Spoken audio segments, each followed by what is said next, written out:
ఈ రోజున తెలుగుదేశం పార్టీ జాతీయ అధ్యక్షులు గౌరవనీయులు చంద్రబాబు నాయుడు గారి అధ్యక్షతన తెలుగుదేశం పార్లమెంటరీ పార్టీ సమావేశం జరిగింది.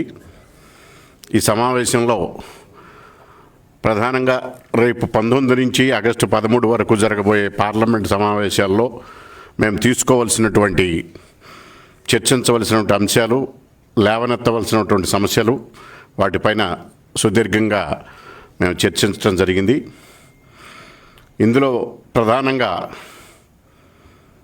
ప్రస్తుతం రాష్ట్రంలో జరుగుతున్నటువంటి ఆర్థిక అరాచకత్వం, ఒక రకంగా ఆర్థిక ఉగ్రవాదం ఏ రకంగా జరుగుతున్నది, రాష్ట్రాన్ని అప్పుల పాలు అధోగతి పాలు చేసి జీతాలు కూడా ఇవ్వలేనటువంటి పరిస్థితికి నెట్టబడింది. లెక్కలు లేకుండా 41,000 కోట్లు దారి మళ్లించినటువంటి విధానం, లెక్కలు లేకుండా వేలాది కోట్లు చేయటం, 1,78,000 కోట్లు అప్పులు చేయటం, దీనికి సంబంధించినటువంటి ప్రధాన అంశం రాష్ట్రానికి కేంద్రాన్ని కూడా తప్పుదారి పట్టించి అప్పులు చేసి ప్రజలను అధోగతి పాలు చేసినటువంటి విధానాన్ని కూడా కేంద్రం దృష్టికి తీసుకువెళ్ళాలనుకున్నాం, పార్లమెంట్లో లేవనెత్తాలనుకున్నాం. అదేవిధంగా కేంద్ర ప్రభుత్వం అనేక రకాల పథకాలకు నిధులు ఇచ్చింది.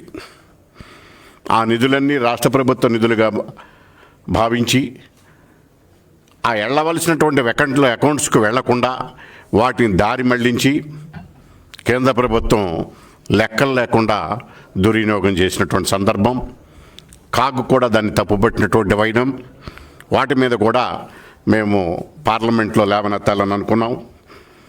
అలాగే ఈ కరోనా కాలంలో విపరీతమైనటువంటి ఆర్థిక నిధులు సమకూర్చినప్పటికీ ప్రజలకి సరైనటువంటి వైద్యం అందించక, ప్రజలకు సహకారమైన అవసరమైనటువంటి వ్యాక్సినేషన్లో అలసత్వం, వ్యాక్సినేషన్ కూడా నిరుపయోగమైనటువంటి విషయాన్ని కేంద్రమే గుర్తించటం, తద్వారా ఆంధ్రప్రదేశ్లో ఈరోజు కూడా చూసాం మనం. ప్రధానమంత్రి గారు 5 స్టేట్స్తో మాట్లాడితే అందులో ఆంధ్రప్రదేశ్ ఒకటి ప్రముఖంగా ఉంది. దాని అర్థం ఆంధ్రప్రదేశ్ పూర్తిగా కరోనా నియంత్రించడంలోనూ దానికి సంబంధించిన వైద్యం ప్రజలకు అందించడంలోనూ ఫెయిల్ అయిందన్నటువంటి విషయాన్ని కూడా, అలాగే ఆక్సిజన్ అందక హత్యలు, అవన్నీ ప్రభుత్వ హత్యలుగా భావించి వాటిపైన, అలాగే పంటలకి కనీస మద్దతు ధర, తరువాత జల వివాదాలు, అంతర్రాష్ట్ర జల వివాదాలు, తెలంగాణలతో మైత్రి చేస్తూ డిన్నర్ మీటింగులు పెట్టుకుంటూ తెలంగాణతో ఇతను అనుసరించినటువంటి మెతక వైఖరి వల్ల ఈరోజు ఆంధ్రప్రదేశ్ రాష్ట్రం ప్రజలకు నీళ్లు చుక్క లేకుండా ఎండిపోవాల్సిన పరిస్థితి వచ్చింది. పంటలకు సకాలంలో నీళ్లు లేకుండా పరిస్థితి వచ్చింది. విద్యుత్ ఉత్పాదన చేసి దౌర్జన్యంగా తెలంగాణ పోలీసులు పెట్టినా నోరు మెదపలేని పరిస్థితి వచ్చింది. ఎందుకంటే ఈ నాస్తులు పాస్తులు కేసులు అన్నీ కూడా తెలంగాణలో కూడా ఉన్నాయి. తెలంగాణ ప్రభుత్వానికి పూర్తిగా సరెండర్ అయిపోయి రాష్ట్ర ప్రయోజనాలను తాకట్టు పెట్టి నీటిపైన ఏమీ చేయలేక ప్రధానమంత్రికి లేఖలు రాసి సరిపుచ్చుకునేటువంటి అంశాన్ని మేము వాళ్ళు ఎంత రెచ్చగొట్టినా మేము రెచ్చిపోము, మేము పోట్లాడమని చెబుతూ వాళ్ళతో లోపాయికారి ఒప్పందంతో రాష్ట్ర ప్రయోజనాలకు అనుగుణంగా జల వివాదంలో ఆంధ్రప్రదేశ్ ప్రభుత్వం వ్యవహరిస్తున్నటువంటి తీరు ఆంధ్రప్రదేశ్ ప్రజలకు శాపంగా మారింది. ఈ విషయంలో కూడా కేంద్ర ప్రభుత్వం జోక్యం చేసుకోవాల్సినటువంటి అవసరం ఉందని చెప్పేసి మేము భావించడం జరిగింది. ఇక ఆల్రెడీ మీకు తెలుసు, ఏపీ రీఆర్గనైజేషన్ యాక్ట్ కింద మేము 25 మంది ఎంపీలను ఇస్తే ప్రత్యేక హోదా సాధిస్తామని చెప్పినటువంటి వ్యక్తులు ఈ రోజున మేము కేంద్రాన్ని అడుగుతూనే ఉంటాం, మనం ఏమీ చేయలేని పరిస్థితిలో ఉన్నాం, వాళ్ళకి పూర్తి మెజారిటీ ఉందని కాళ్ళు బారేసి మడం తిప్పి ఇచ్చిన హామీలన్నిటినీ కూడా గాలికి వదిలేయటం, ఏపీ రీఆర్గనైజేషన్ యాక్ట్లో ఉన్నటువంటి రైల్వే జోన్లు కానించి అనేక అంశాలు వెనుకబడిన జిల్లాలకు నిధులకు సంబంధించి కానీ ఏ విషయంలోనూ కూడా కేంద్ర ప్రభుత్వంతో పోరాడలేదు. అన్నిటికైనా విచిత్రమైనది ఏమిటంటే విశాఖపట్నం స్టీల్ ప్లాంట్కు సంబంధించి వాళ్ళు దోబూచులాడుతున్నారు. లోపాయికారిగా విశాఖపట్నం స్టీల్ ప్లాంట్ ప్రైవేటీకరణ చేయడానికి రాష్ట్ర ప్రభుత్వం గోప్యంగా వ్యవహరించినటువంటి తీరుని మేము ఎండగట్టి కేంద్ర ప్రభుత్వంతో మేము పోరాటానికి సిద్ధంగా ఉన్నప్పటికీ అసెంబ్లీలో వీళ్ళు తీర్మానం చేసేది చేతులు ముడుచు కూర్చున్నారు తప్ప కేంద్ర ప్రభుత్వాన్ని నిలదీసేటటువంటి పరిస్థితుల్లో లేరు.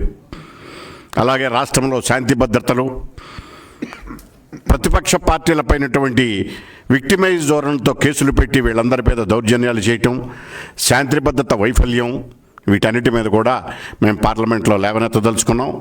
రాష్ట్రాల స్ఫూర్తిని కొనసాగిస్తూ కేంద్ర ప్రభుత్వం అలాగే విపరీతమైనటువంటి పెట్రోల్ ధరలపైన రాష్ట్ర ప్రభుత్వం అదనంగా ₹3 మళ్ళీ ట్యాక్సులు వేసి వసూలు చేయటం, ప్రజలని ఇవన్నీ కూడా ప్రజలకి వ్యవసాయదారులకు కనీసమైనటువంటి విద్యుత్తును కూడా అందించలేనటువంటి పరిస్థితుల్లో ఉన్నటువంటి పరిస్థితిని, వీటన్నిటినీ రాష్ట్ర ప్రభుత్వం యొక్క వైఫల్యాలు, కేంద్ర ప్రభుత్వం దగ్గర సాకిలా పడినటువంటి విధానం, కేంద్ర ప్రభుత్వంతో రాజీ లేని పోరాటము చేయవలసినటువంటి మెడలు ఉంచుతామని చెప్పినటువంటి విధానాన్ని గురించి కూడా తప్పుకుని అతను రాష్ట్ర ప్రభుత్వం ముఖ్యమంత్రి వ్యవహరిస్తున్నటువంటి తీరు, రాష్ట్ర ప్రయోజనాల కోసమే మేము ఢిల్లీ టూర్లు తిరిగామని చెప్పి ఢిల్లీ టూర్లో ఏ ప్రయోజనము కలగకుండా ఈ రోజు వరకు కూడా ఒక్క హామీని కూడా సాధించలేనటువంటి పరిస్థితిని, వీటన్నిటినీ కూడా మేము పార్లమెంట్లో లేవనెత్తి అన్ని విద్యా విధానంలో అనుసరిస్తున్నటువంటి లోపభూయిష్ట విధానం, తెలుగు భాష పైన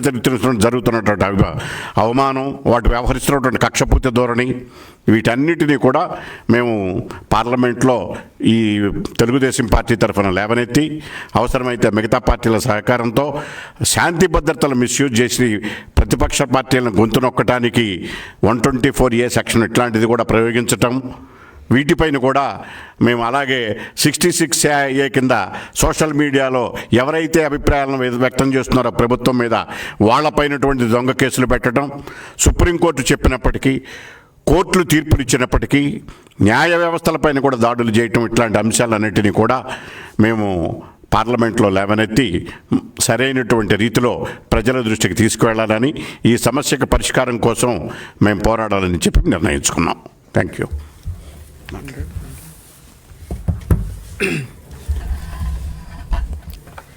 అందరికీ నమస్కారం. సోమవారం 19వ తేదీ నుంచి పార్లమెంటు సమావేశాలు మొదలు కానున్నాయి. ఆ తరుణంలోనే తెలుగుదేశం పార్టీ జాతీయ అధ్యక్షులు చంద్రబాబు నాయుడు గారి సమక్షంలో ఎంపీలు మేమందరం కూడా పార్లమెంటరీ పార్టీ కార్యక్రమాన్ని నిర్వహించుకున్నాం. మరి ఇందులో ముఖ్యంగా చర్చించినటువంటి అంశాల్లో రాష్ట్ర విభజన జరిగినప్పటి నుంచి ఏవైతే పెండింగ్ ఇష్యూస్ ఉన్నాయో ఏపీ రీఆర్గనైజేషన్ యాక్ట్లో అవి ఎప్పటికప్పుడు ప్రతి సెషన్లో ప్రతి ఆపర్చునిటీలో తెలుగుదేశం పార్టీ తరఫున రాష్ట్రం కోసం మేము ఎప్పుడూ నిలదీసి అడగడం జరుగుతుంది. అదే తరుణంలో ఈ సందర్భంగా ప్రత్యేక హోదా కానీ, రైల్వే జోన్ కానీ, పోలవరం ప్రాజెక్టు కానీ, అమరావతి ఇష్యూ కానీ, backward funds for backward districts కానీ, ఇలా అనేక అంశాలు ఇంకా కేంద్రం నుంచి నిధులు రావాల్సినటువంటి అవసరం ఉంది. వాటన్నిటి మీద కూడా కేంద్రం మీద ఒత్తిడి తీసుకొని వచ్చి అవి వీలైనంత త్వరగా అమలయ్యేటటువంటి విధంగా మేము ఒత్తిడి తీసుకొని వస్తామనేది చర్చించడం జరిగింది. అలాగే ముఖ్యంగా విశాఖపట్నం స్టీల్ ప్లాంట్కి సంబంధించి, ఎందుకనంటే అది రాష్ట్రంలో ముఖ్యంగా ఉత్తరాంధ్ర ప్రాంతంలో ఒక పెద్ద ఎత్తున ఒక ఉద్యమం రూపంలో ముందుకు కొనసాగుతున్నప్పటికీ రాష్ట్ర ప్రజల్లో కూడా చాలా వరకు ఆ విషయం మీద ఈరోజు పోరాటం చేసేటటువంటి సందర్భం మనకు కనిపిస్తున్నటువంటి తరుణంలో దాని మీద కూడా కేంద్రంకి మరి అది అడ్డుకట్టు వేయడానికి తెలుగుదేశం పార్టీ తరఫున మేము ఆ నిర్ణయాన్ని, ఏదైతే స్టీల్ ప్లాంట్ ప్రైవేటీకరణ నిర్ణయం ఉందో దాన్ని వ్యతిరేకిస్తాం. మరి ఇందులో ఈ విషయంలో గతంలో కూడా చంద్రబాబు నాయుడు గారు విశాఖపట్నం అక్కడ ఏదైతే శిబిరం ఉందో ఉద్యమ శిబిరం, అక్కడికి వెళ్ళినప్పుడు కూడా అక్కడ ఎంప్లాయీస్ కానీ యూనియన్స్ కానీ వాళ్ళందరికీ కూడా మాట ఇవ్వడం జరిగింది. తెలుగుదేశం పార్టీ వైజాగ్ స్టీల్ ప్లాంట్కి ఎప్పుడు కూడా అండగా ఉంటుంది. ప్రైవేటీకరణ జరగకుండా చూడడానికి రాజకీయంగా మా తాలూకా మొత్తం శక్తిని అంతటినీ కూడా ఉపయోగించుకొని కేంద్రంతో కానీ ఎక్కడైనా సరే పోరాటానికి మేము కూడా సిద్ధంగా ఉంటామని మాట ఇవ్వడం జరిగింది. ఆ మాటకి మేము కట్టుబడి ఉన్నాం. అదే భాగంగా మేము చెప్పుకోవాలనంటే గతంలో కూడా విశాఖపట్నం స్టీల్ ప్లాంట్ని ప్రైవేటీకరణ చేసే ఆలోచన వాజ్పేయి గారు ప్రైమ్ మినిస్టర్గా ఉన్నప్పుడు, చంద్రబాబు నాయుడు గారు రాష్ట్ర ముఖ్యమంత్రిగా ఉండి ఆ ప్లాంట్ తాలూకా ప్రత్యేకతని కేంద్ర ప్రభుత్వానికి వాజ్పేయి గారికి తెలియజేసి అప్పుడు పార్లమెంటరీ పార్టీ లీడర్గా తెలుగుదేశం పార్టీ తరఫున ఎర్రన్నాయుడు గారి కేంద్రంలో ఉంటే వీళ్ళందరూ కూడా ఆ రోజు కేంద్ర ప్రభుత్వానికి ఒప్పించి ప్రైవేటీకరణ జరగకుండా ఆ రోజు స్టీల్ ప్లాంట్ని కాపాడి తెలుగువారి ఆస్తి కిందే కొనసాగించడానికి ఒక అవకాశం కల్పించడం జరిగింది. అంటే గతంలో కూడా ఇటువంటి ఇష్యూ వచ్చినప్పుడు తెలుగుదేశం పార్టీ విశాఖపట్నం స్టీల్ ప్లాంట్కి సంబంధించి తన చిత్తశుద్ధిని చాటుకొని చేసింది. మరి అదే స్థాయిలో ఈరోజు రాష్ట్ర ప్రభుత్వంలో జగన్మోహన్ రెడ్డి గారు ఉన్నారు కాబట్టి ఆయన ఈరోజు ఈ యొక్క పోరాటానికి లీడ్ తీసుకొని కేంద్ర ప్రభుత్వానికి వ్యతిరేకించి స్టీల్ ప్లాంట్కి న్యాయం చేయాల్సినటువంటి బాధ్యత అవసరం కూడా ఆయన మీద ఉంది. కానీ ఆయన మాత్రం ఈ గడిచినటువంటి 2 సంవత్సరాల్లో లోపల ఒక మాట బయట ఒక మాట కింద లోపల మాత్రం పోస్కో కానీ ఏవైనా స్టీల్ సంస్థలు వచ్చినప్పుడు వాళ్ళతో బేరాలు సమకూర్చుకొని ఆస్తులు తాలూకా విలువలన్నీ కూడా చూసుకొని ఎలా అమ్మాలో అన్నటువంటి ప్రయత్నం చేస్తూ బయటికి మాత్రం మేము ఇది కాపాడుతాం అనేటటువంటి మాట మాటలం చాలా దుర్మార్గం అనేది కూడా మేము తెలియజేస్తున్నాం. మాకు ఇప్పటికీ కూడా నిన్న కూడా ఏదో స్టేట్మెంట్ రిలీజ్ చేస్తున్నారు, మేము విశాఖపట్నం స్టీల్ ప్లాంట్కి మేము అండగా ఉంటున్నామని. కానీ మాకున్నటువంటి సమాచారం ప్రకారం రేపు రాబోతున్నటువంటి పార్లమెంటు సమావేశాల్లో వైఎస్ఆర్ కాంగ్రెస్ పార్టీ తాలూకా ప్రధాన ఎజెండా రఘురామకృష్ణరాజు గారిని ఎంపీగా తొలగించాలనేటటువంటి ఎజెండా మీదే 22 మంది లోక్సభలో 6 మంది రాజ్యసభలో పోరాటం చేయడానికి సిద్ధంగా ఉన్నారు తప్పితే రాష్ట్రానికి సంబంధించినటువంటి ఒక్క ఇష్యూ మీద కూడా పోరాటం చేయడానికి సిద్ధంగా లేరనేది సమాచారం అందరి దగ్గర ఉంది. మరి ఈ రకంగా ఒక ఎంపీ వాళ్ళ పార్టీలో గెలిచినటువంటి ఒక ఎంపీనే ఈరోజు డిస్క్వాలిఫై చేయడానికి వాళ్ళ తాలూకా రాజకీయ శక్తి అంతా కూడా లోక్సభలో ఉపయోగిస్తారనంటే మాకైతే నమ్మకం కలగట్లేదు విశాఖపట్నం స్టీల్ ప్లాంట్ మీద వాళ్ళు పోరాటం చేసి ఆపుతారని.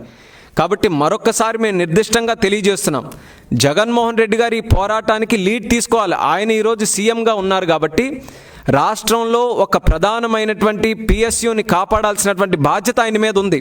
మేము జగన్మోహన్ రెడ్డి గారికే ప్రశ్నిస్తున్నాం, ఆయనే కానీ ఈరోజు గట్టిగా నిలబడితే ల్యాండ్ అనేటటువంటిది స్టేట్ ఇష్యూలో ఉన్నటువంటి మ్యాటర్, అది ఆయన గట్టిగా నిలబడి మేము ల్యాండ్ ఇవ్వము, ఇది రాష్ట్రానికి సంబంధించినటువంటి ఆస్తి, రాష్ట్రానికి కూడా ఒక హక్కు ఉందని కేంద్రానికి గట్టిగా నిలబడి అడిగితే ఏ రకంగా కేంద్రం ముందుకు వస్తుందో అనేది ఈరోజు మనం అందరం కూడా తెలుసుకోవాలి. కాబట్టి అవకాశం ఉంది ఈయన గట్టిగా పోరాటం చేయడానికి. అది చేయకుండా తూతూ మంత్రంగానే ఈ యొక్క పోరాటాన్ని మరి మంట కలపాలనేటటువంటి ఆలోచనతో వైఎస్ఆర్ కాంగ్రెస్ పార్టీ ఉన్నారు. అది మంచిది కాదనేది కూడా వాళ్ళకి తెలియజేసుకుంటూ మా వరకు రాజకీయాలు పక్కన పెట్టి వైఎస్ఆర్ పార్టీ చిత్తశుద్ధితో ఈ యొక్క కార్యక్రమాన్ని ముందుకు నడిపిస్తామనంటే అన్ని రకాలుగా మేము సహకరించడానికి ముందుకున్నాం. ఎంతవరకు మేము సహకరించడానికి ఉన్నామనంటే అవసరమైతే రాజీనామాలు చేస్తామనంటే మరొక ఆలోచన లేకుండా ఎంపీలు కానీ ఎమ్మెల్యేలు కానీ ఎమ్మెల్సీలు కానీ విశాఖపట్నం స్టీల్ ప్లాంట్ని కాపాడుకోవడానికి రాజీనామాలు కూడా మేము సిద్ధంగా ఉన్నామనేది వైఎస్ఆర్ కాంగ్రెస్ పార్టీ వాళ్ళకి మేము తెలియజేస్తున్నాం. కానీ లీడ్ తీసుకోవాల్సినటువంటిది వాళ్ళు కాబట్టి వాళ్ళు ఈరోజు ఫైట్ చేయాల్సినటువంటి బాధ్యత ఉందనేది కూడా మేము తెలియజేసుకుంటున్నాం. మరొక ముఖ్యమైనటువంటి ఇష్యూ రాష్ట్రంలో జరుగుతున్నటువంటిది బాక్సైట్ మైనింగ్ ఇల్లీగల్గా. ఈ ఒక్క అంశం అనే కాదు, మనం శాండ్లో చూసాం, లిక్కర్ మాఫియాను మనం చూసాం, అలాగే ఇల్లు పట్టాల మాఫియాను మనం చూసాం. ఇలా రాష్ట్ర ప్రభుత్వాన్ని ఒక ప్రైవేట్ కంపెనీ కింద జగన్మోహన్ రెడ్డి గారు మార్చి ఏ రకంగా డబ్బులు సంపాదించుకోవాలనేటువంటి ఆలోచనతో ప్రభుత్వ ఆస్తులన్నింటినీ కూడా కొల్లగొట్టి ఆయన సొంత ఖజానాన్ని నింపుకోవడం జరుగుతుంది. అందులోనే భాగంగా బాక్సైట్ మైనింగ్ కూడా రాష్ట్రంలో కాదు దేశంలోనే ఎక్కడా లేని విధంగా సుమారు 15,000 కోట్ల రూపాయలు మైనింగ్ కుంభకోణానికి ఈరోజు దారితీశారు జగన్మోహన్ రెడ్డి గారు. ఈరోజు గిరిజన ప్రాంతాల్లో గిరిజనులు నివసిస్తున్నటువంటి వాళ్ళ తాలూకా ఆస్తులు అటువంటివన్నీ కూడా కొల్లగొట్టి ఇంత దారుణమైనటువంటి స్థితికి ఈరోజు మైనింగ్ దిగజారింది. మరి ఈ విషయం మీద కూడా ఖచ్చితంగా దీనికి కంప్లైంట్ చేస్తాం కేంద్ర ప్రభుత్వానికి, అవసరమైతే నేషనల్ గ్రీన్ ట్రిబ్యునల్కి, వాళ్ళందరికీ కూడా కంప్లైంట్ చేసి ఈ ఇల్లీగల్ మైనింగ్ని ఆపి ఎవరైతే దీనికి పాల్పడ్డారో, ఎవరైతే ఈ యొక్క అక్రమాలకి సహకరించారో అటువంటి వ్యక్తుల మీద చర్యలు తీసుకోవడానికి కూడా మేము పార్లమెంట్లో రేపు నిలదీసి అడుగుతామనేది కూడా ఈ సందర్భంగా తెలియజేసుకుంటున్నాం. అదే రకంగా రాష్ట్రంలో చాలా వరకు కూడా నిధులు మళ్లిస్తున్నారు. కేంద్ర ప్రభుత్వం తన వాటా కింద ఏదైతే రాష్ట్రంలో ఉన్నటువంటి పేదవాళ్ళకి బడుగు బలహీన వర్గాలకి ఇస్తున్నటువంటి నిధులు, అందులో ముఖ్యంగా నరేగా నిధులు, ఇవన్నిటిని కూడా చూసుకుంటే చంద్రబాబు నాయుడు గారి హయాంలో పనులు జరిగాయని చెప్పి కావాలని ఆ రోజు జరిగినటువంటి వర్క్స్కి బిల్స్ ఆపడం అనేది మన అందరికీ కూడా తెలిసినటువంటి విషయమే.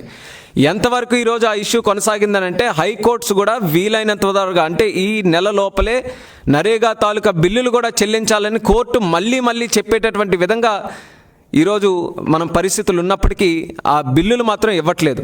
కాబట్టి దీంట్లో కేంద్ర ప్రభుత్వం తాలూకా రెస్పాన్సిబిలిటీ కూడా ఉంటుంది. కాబట్టి అందుకనే కేంద్ర ప్రభుత్వానికి మరొకసారి మేము తెలియజేసి ఆ బిల్లులు నరేగా తాలూకు కానీ కేంద్రం ఇస్తున్నటువంటి నిధులు ఏవైతే ఉన్నాయో అవి దారి మళ్ళకుండా ప్రతి ఒక్కటి సరైనటువంటి స్కీమ్స్కి అమలు చేసేటటువంటి విధంగా చర్యలు తీసుకోవాలని కేంద్రానికి పార్లమెంట్ ద్వారా మేము తెలియజేస్తాం.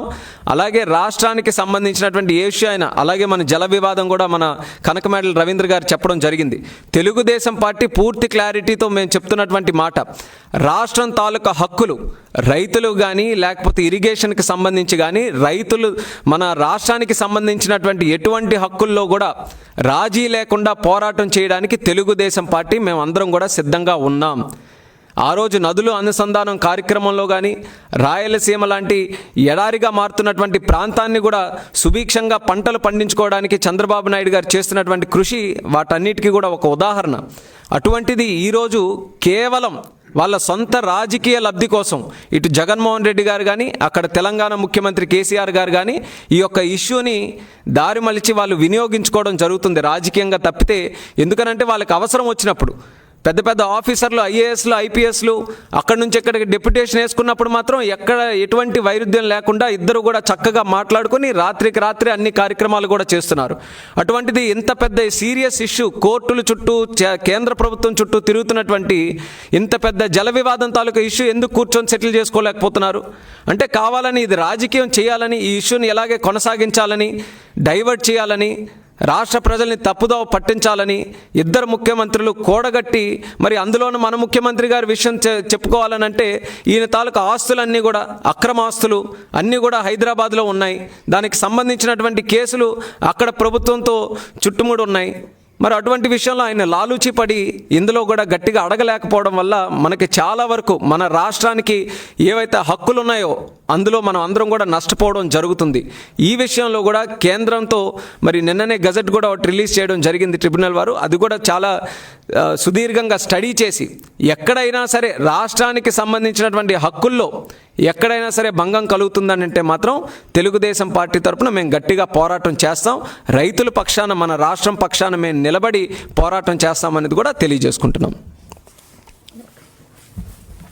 Thank you.